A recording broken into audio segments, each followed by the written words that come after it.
dagaalka gala warkada dagaalka gala waxaas shaydaan baa u sacabtumay kulan waxaan wanaagsan idil ahaantiin bay khiyaarta hawada nagala xidhiidhay meel kasta oo aad dunida ka joogtaan waa mar kale iyo xubinteena faaqidaada waxaana daawadayaal barnaamijkeena aan diiradda ku saari doonaa maamulka Qorraxay oo colaad beelaad ka horinayo gobolka Qorraxay gaar ahaan waqooyiga gobolka Qorraxay arrintan ayay maamulku in dhawaalaba ku soo jeerin iyadoo halkaasi la geeyay dad maleeshiyaad oo la tilmaamayo inay ka socdaan gobolka Qorraxay haddaba xogta iyo waliba dagaal beelaadka halkaasi ay doonayaan maamulka gobolka Qorraxay in ay ka horiyaan ayaan daawadayaal idinku haynaa iyo waliba xaaladihii ugu dambeeyay gobolka Qorraxay maamulka dawladda deegaanka ugu xubsiibtay in dadka beelaha ee walaalaha ee degan dawladda deegaanka Soomaalida ay isku horiyaan haddaba warbixin ayaan daawadayaal idinka haynaa waxa kale oo daawadayaal barnaamijkeena aan diiradda ku saari doonaa xaaladihii ugu dambeeyay ee dalkaasi Turkiga madaxweynaha Rajab Tayyip Erdogan ayaa la tilmaamayaa in uu ku guuleysan doono doorashada dambe ee loo asdeeyay 28 bishan waxa daawadayaal barnaamijkeena aan ku qada dhigi doonaa hadduu rabeedmo xaaladihii ugu dambeeyay ee dalka Soomaaliya xilli ciidamadii ugu tirada badnaa ay diyaarsay dawladda Jamhuuriyadda Federaalka ee Soomaaliya taasi oo la doonayo in cidibta loo saaro kooxaha al-shabaab ee inta yar kaga hadhay gobolka Galgaduud sida aan wararka ku helayno maalintii shalay qarax ayaa lala beegtay ciidamo ku sugan magaalada Muqdisho kuwaasi oo la tilmaamayo in ciidamo fara badan ay ku dhinteen haddaba warbixin faahfaahsan ayaan daawadayaal idinka haynaa hadduu rabeedmo qodobo kale oo xiiso badan ayaa inoo raaci doona barnaamijka waxa igala qayb gali doona saaxiibkay Shide iyo waliba ninka lagu magacaabo goono inta badan ka faalooda xaaladihii ugu dambeeyay ee dalka Soomaaliya laascaanood ayaan xoog badan idinka haynaa waan ku qada dhigi doonaa daawadayaal soo dhawaada marka hore waan dhownahay saaxiib haddii aan ku horeeyo saaxiibkay Shide bal gobolka Qorraxay iyo maamulka gudoomiyaha uu horbooday ninka lagu magacaabo Faad iyo xaaladiisa waan u soo noqon doonaa laakiin bal waxaan rabaa dalka Turkiga inaan ku horeyno iyo xaaladihii ugu dambeeyay ee dalkaasi Turkiga waxaana inta badan indhaha ku hayay oo shaashadaha waaweyn hor fadhiyay saaxiibkay Gooni oo inta badan ka faalooda guud ahaan caalamka iyo dalka Soomaaliya Gooniyo maxaa ugu dambeeyay farqadu waa maasan tahay dalka Turkiga waa markii ugu horeeyay ee doorasho ku celisa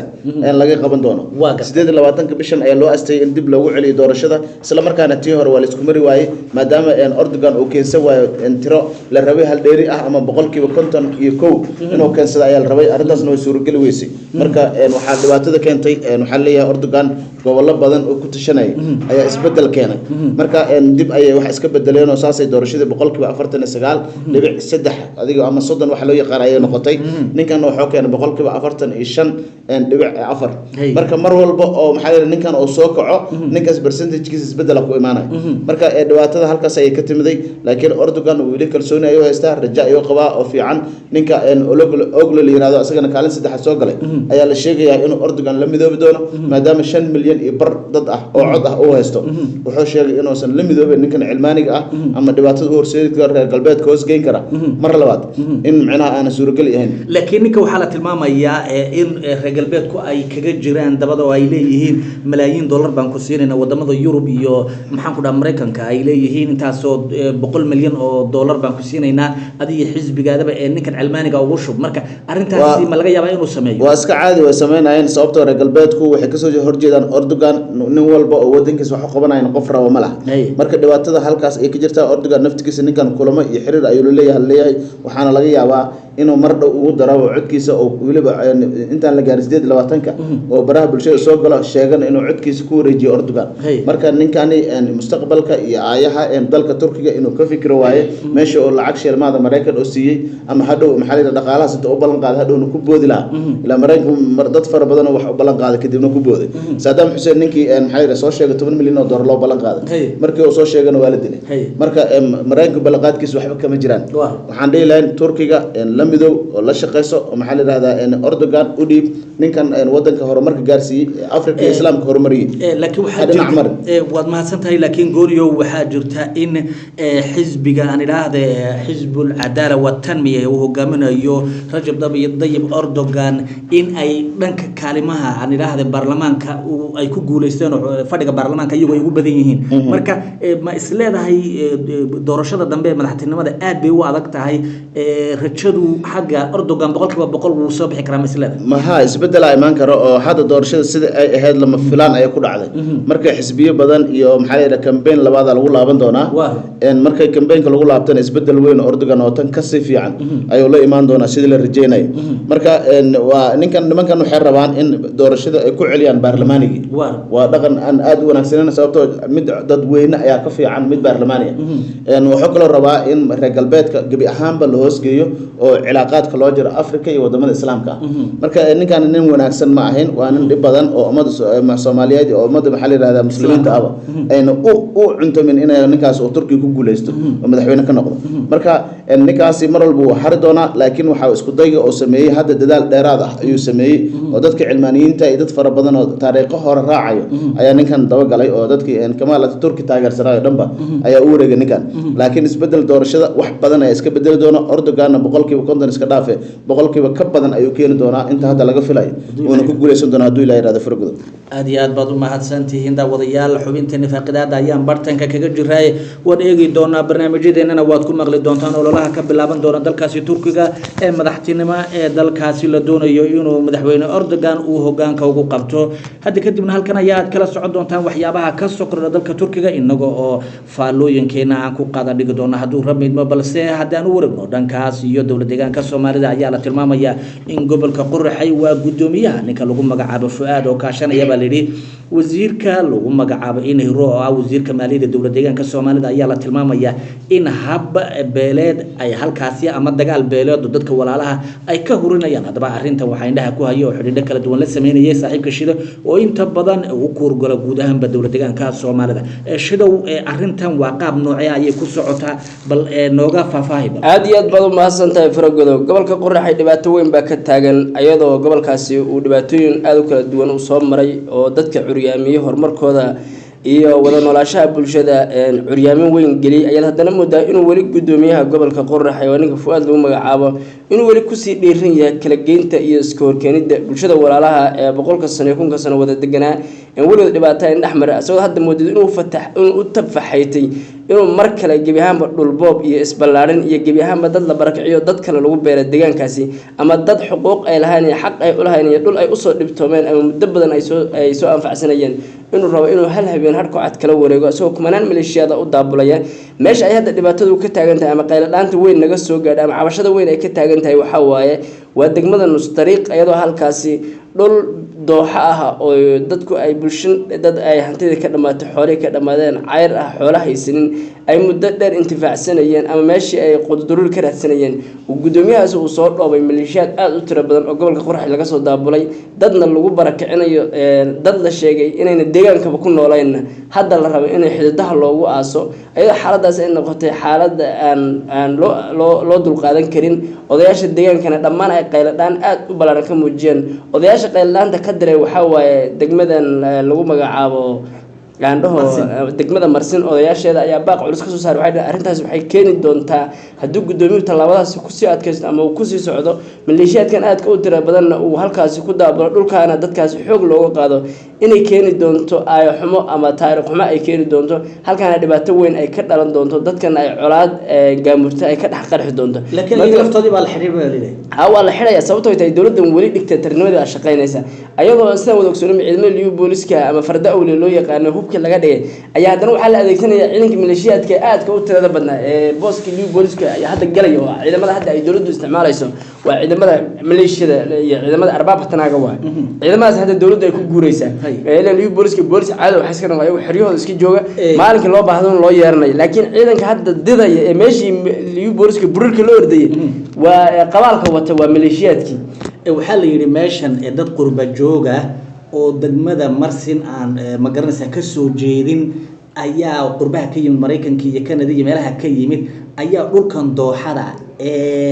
beeraha laga abuurtay ee dadkan boqolkii sano ee u dambeeyay bay abuuranayeen ee lagu ogaa ayay shaarkii dawladda rabaan inay ku qaataan baalido oo halkaasi dhul beereed bay dhaheen waan ka sameeynaa dadka leeyahay waa qurba joog marka qurba joogta laftigeedu soo lama dhihi karo dad masaakiina oo beerihii iyo dhulka ay lahaayeen intay shatiyo u soo sameystaan haday damcaan inay qaataan in arintaasi xaq darro ay ku tahay oo ilmahoodii iyo wixii ay doonayeen inay ku nacfistaan baxaaran ay tahay arintaasi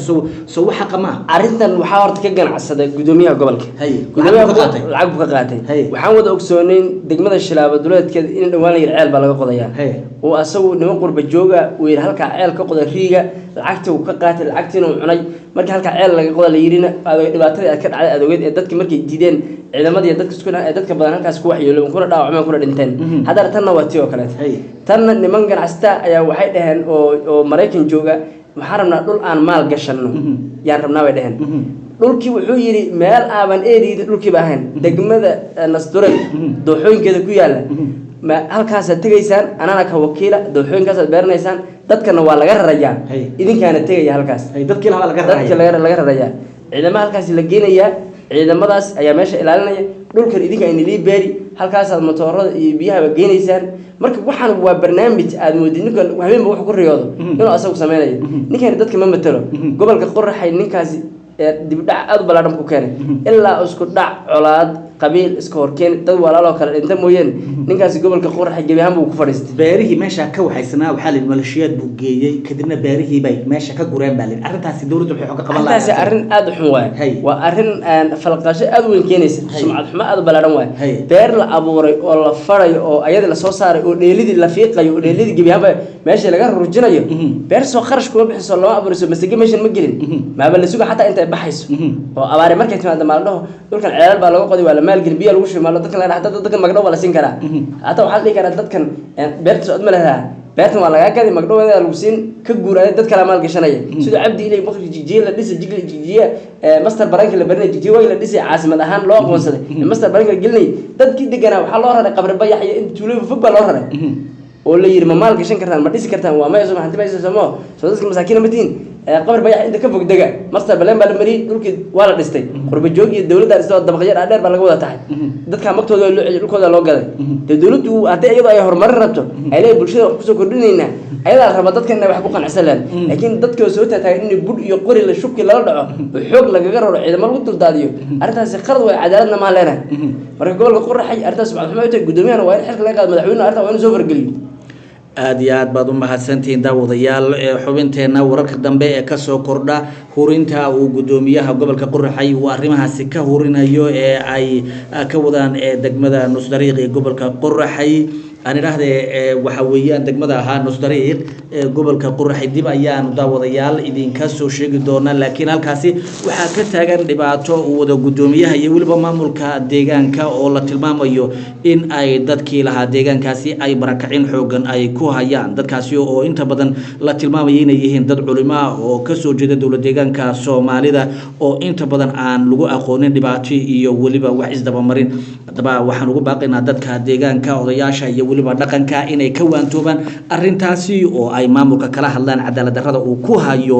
dadka ka soo jeeda degmada Nusdariiq ee gobolka Qorraxay daawadayaal barnaamijkeena faaqidaada ayaan ku guda jiraaye haddaan u noqono magaalada Laascaanood ee gobolka Sool ayaa la tilmaamayaa in ay hub urursi xoogan ay ka jirto inkastoo ciidamadu ay soo dhawaanayaan labada dhinac haddana waxaa laga cabsi qabaa inuu ka dhaco dagaal xoogan oo u dhaxeeya maamulka Somaliland iyo waliba aan idhaahdee xogaga SSC haddaba arrintan waxaa indhaha ku hayay saaxiibka Gooni oo inta badan ka faallooday xaaladii ugu dambeeyay ee deegaanadaasi Gooni maxaa ugu dambeeyay farqadu waa maasan tahay ciidamo fara badan oo ka soo goostay dhankaas iyo Somaliland ee waxay iska dhiibeen dhanka iyo Puntland marka dagaal ay mar dhow jidka ku galeen ugu dambeyntii waxay u galeen Puntland waxayna iska dhiibeen waxayna ka soo jeedaan beelaha maxaa la harti ayagoo markaasi dhibaato fara badan kala kulmay Somaliland intii ay ka tirsanayeen gobolka Sanaag ay ka soo baxeen haddana waxay gudaha u galeen Puntland marka ciidamada fara badan ay gaareen ilaa 50 iyo dhowr askari ay ahaayeen ugu dambeyntii ka soo baxeen marka waxa u maleysaa Somaliland in ciidamada si tartiib looga baxay haddii aan taas ka gudubno dagaal culus ayaa waxaa laga baqayaa inuu ka dhaco tuulada Samakaab halkaas oo ciidamada Somaliland ay marka hore Mahad Cabaash ku goodoomiyeen isla markaasna SSC oo gurmad ah rabtan in Mahad Cabaash soo furato ay halkaas gaartay marka Samakaab hadda xaaladeeda halis waaye maanta iyo caawa hadoosan dagaal ka dhicin bari dagaal ayaa ka dhacay sababtoo waa la isku hor fadhiyaa Samakaab Laascaanood waxba uma jirto waa meel u muuqata laakiin mar walba waxa leeyahay in xaalad halis ayaa ka jirto ciidamo cusub SSC ayaa halkaas lagu daabulay kuwan maxaa la yiraahdaa Somaliland Somaliland hub culus ay keensadeen inkastoo leeyahay dagaalku waqti walba ay u dhici karaan waxa kale oo jirto yarkii aabihii dhahay waan deeriyay oo beesha SSC ka soo jeeday ay wuxuu sheegay inuu ka soo laaban doono oo ku soo biiri doono SSC asagoo u dhaartay Somaliland iyo Mahad Cabaashe inaysan wax dan ah u haynin waqtigan wax ka dambeeyay oo been sheegi doono dibna ugu soo laaban doono SSC emailay oo ka soo jeeday marka waxaa malaysaa in wax badan oo isbedel ah oo xagga Somaliland ku yimid maadaama ay rag fara badan ay ka sii goosanayaan gobolka Awdal oo kacsan gobolka Sanaag oo kacsan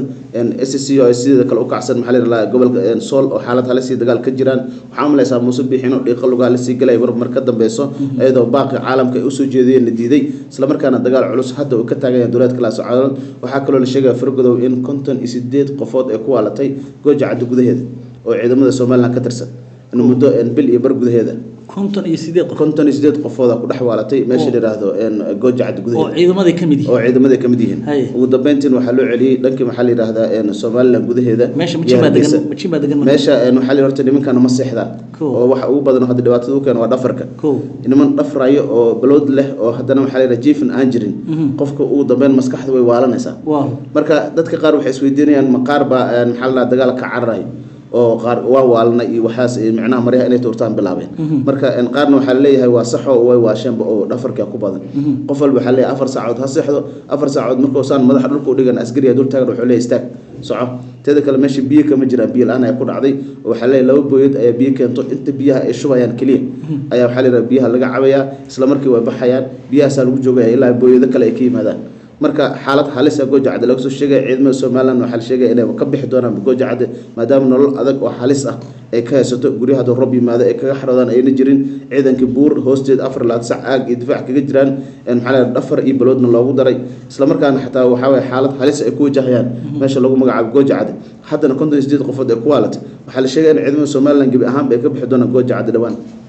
aad iyo aad baad u mahadsan tahay daawadayaal xubinteena faaqidaada ayaan bartanka kaga jiray wararka naga soo gaarayo dhanka iyo koonfurta Soomaaliya ayaa la tilmaamayaa in dawladda uu hogaaminayo madaxweyne Xasan Sheekh Maxamuud iyo waliba Xamza Cabdi Barre ay u diyaariyeen ciidamadii ugu tirada badnaa ee la dagaalami doona kooxaha Al-Shabaab waliba Faystuugi ay haatan ka bilaaban doonto gobolada dhexe ee gobolka Galgaduud taas oo la tilmaamayo inay ka qayb qaadan doonaan ciidamadii dhawaan lagu soo tababaray dalka Eritrea oo haysta tababar fiican kuwaasi oo doonaya inay baxsadaan kooxaha Al-Shabaab ee ku dhumaalsanaya gobolka Galgaduud haddaba ciidamadaasi iyo waliba xogii ugu dambeeyay waxa nala wadaagi doona saaxiibkay Gooni oo mar labaad stuudiyaha ku soo dhaweynaya Gooni maxaa ugu dambeeyay ciidamada ugu badnaa ayaa la diyaariyay oo shalay laga arkay baraha bulshada kuwaas oo ku wajahan jiida hore ee dagaalka isla markaasna la sheegay in ciidamadan yihiin ciidamada Eritrea laga keenay qalab aad u fara badan iyo hub culusna in la gaarsiiyay ayaa la sheegaya ugu dambeyntina waxay ku wajahayeen jiida hore dagaalka gaar ahaan Galgaduud iyo dhankaas iyo maxaa la yiraahdaa Hirshabelle marka ciidamadan kuwa kala ka horeeyay laakiin kuwan waa la qalabay hub cusub la siiyay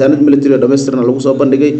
xerada General Gordon waxaana la qaadi doonaa sida wararku ay nagu soo gaareen maanta iyo biri ayaa la kala qaadi doonaa waxaana la u badan tahay in dagaalka Faystuugi oo bilowdo isla markaasna Ceelbuur iyo gobolada ku dhow laga soo xareyn doono shabaab maalmaha soo socdo ayadoo ciidamada dawladda sheegayaan inay arrintan hadii mar ciidamadan gurmadka ay gaaraan in la soo afjari doono Ceelbuur waxa kale oo la sheegay in magaalada Ceelbuur ay ciidamadii shabaabka ahaa ay bilaabeen inay hubkooda u dhibaan beelaha isla markaasna dawladda federaalka Soomaaliya ay sheegtay in beeluhu ay diideen in hubka qabtaan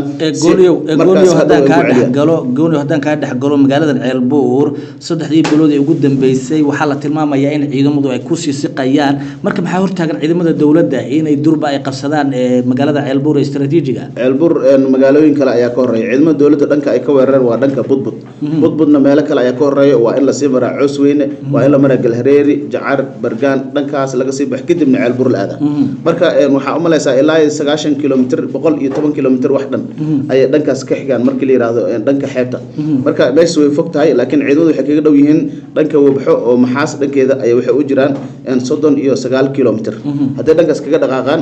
dhaqso ay Ceelbuur gaareen laakiin dhankan soo maraan 110 kilomitir ilaa 150 kilomitir ka badan u jiraan marka ciidamada dawladda inay dhaqaaqaan waxa way Faystuuga waxa la yiri waa inuu bilowdo ciidamada gurmadka Eritrea ay sugayeen 90% in lagu beeriyo dagaalka marka mar dhow waa la soo afjari doonaa waliba waqti aan dheerayn ayaan shacabku u sheegi doonaa iyadoo la soo afjaray dagaaladii waxa kale jirta in magaalada Muqdisho inuu ka dhacay qarax aad u halis badan oo maalmihii la soo dhaafay ciidamada dawladda ay la dagaalayeen shalay waxay soo qabteen nin maxaa la yiraahdaa bombo ku tuuray ciidanka isla markaana ayagoo baacsanaya ugu dambeyntii ku qabteen haanta dheer isla markaana dib loo sii baaray arrintiisa laba gabdhood oo la shaqeynaysana lagu soo qabtay isla haanta dheer ee degmada Daynile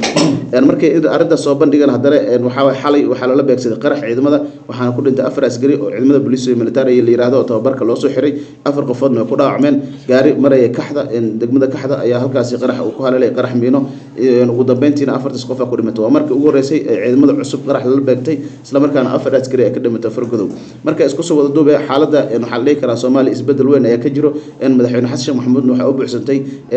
hal sano oo maxaa la yiraahdaa 15 bishii May ay maanta ku beegan tahay hal sano oo juusta ayaan u buuxsantay dadkuna waxay isweydiinayaan maxaa madaxweynaha u qabsamay maxaana ka halaabay waxyaabaha ugu badan ee hadda oo madaxweynaha u qabsamay waxa kamid ah ugu yaraan waxa kamid ah in maxaa la yiraahdaa la dagaalanka shabaab ayuu xoog saaray in amniga Muqdisho oo xoog saaray eedana labadaas arrin ayaa si wanaagsan ugu qabsoontay madaxweynaha intuu halka sano uu joogay waxa kale oo la sheegayaa in hadda uu ku wajahan yahay inuu dagaalka shabaab soo afjaro iyo inuu ka hortago maxaa la yiraahdaa corruptionka ama musuqa hareeyay maxaa la yiraahdaa dowladda federaalka Soomaaliya dhexdeeda hay'adaha amnigana in lagu sameyn doono baaris iyo dabagal kuwa la shaqeeyo nimanka la yiraahdo shabaabka marka Fargodow madaxweynaha wax badan oo qabsamay wax badan way ka dhiman yihiin dadka Soomaaliyeed qaar fara badan way dhaliilayaan waxay leeyihiin madaxweynaha qabadkiisu waa gaabis in xagga dhaqaalahana wali kor uma soo kicin dad kale fara badan waxay leeyihiin haddii marba shabaab oo la dagaalayo amniga Muqdisho xoog saaray guul ayuu ku dhow yahay madaxweyne Xasan Sheekh Maxamuud